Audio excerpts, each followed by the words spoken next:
ব্রেনের ব্যায়াম শুনেছেন কখনো? কিন্তু ভীষণ জরুরি যদি রোজকার একঘেয়ে জীবনে মস্তিষ্ককে সচল ও সতেজ রাখতে চান। জটিল পাজল সলভ করা কিংবা মেমারি গেম নয়, ব্রেনের ব্যায়াম এখন বাঁয়ে হাত কা খেল। আজ্ঞে হ্যাঁ, আদতেই তাই। স্নায়ুবিজ্ঞানীরা বলছেন যে হাতটি সচরাচর আপনি ব্যবহার করেন না সেই হাতকেই কাজে লাগাতে হবে। অর্থাৎ বেশিরভাগ কাজ যদি আপনি ডান হাতে করেন তবে সেই কাজের গুরুভার মাঝে মাঝে দিতে হবে বাঁ হাতটিকে। দিনের অতি সাধারণ কাজ যেমন দাঁত মাজা, বিস্কুট খাওয়া, দরজা খোলা অথবা বইয়ের পাতা উল্টানো মাঝে মধ্যে করতে হবে বাঁ হাত দিয়ে। এতে কেবল পেশি নয়, নতুন চ্যালেঞ্জের মুখোমুখি হবে ব্রেনও। আর এই চ্যালেঞ্জ জয়ের ইচ্ছেই তাকে সতেজ ও সক্রিয় করে তুলবে।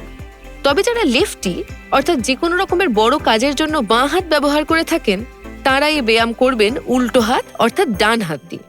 এতে মস্তিষ্কের আপাত নিষ্ক্রিয় অংশগুলি সক্রিয় হতে বাধ্য হবে এবং ঘরে বসে সহজেই হয়ে যাবে ব্রেনের ব্যায়াম।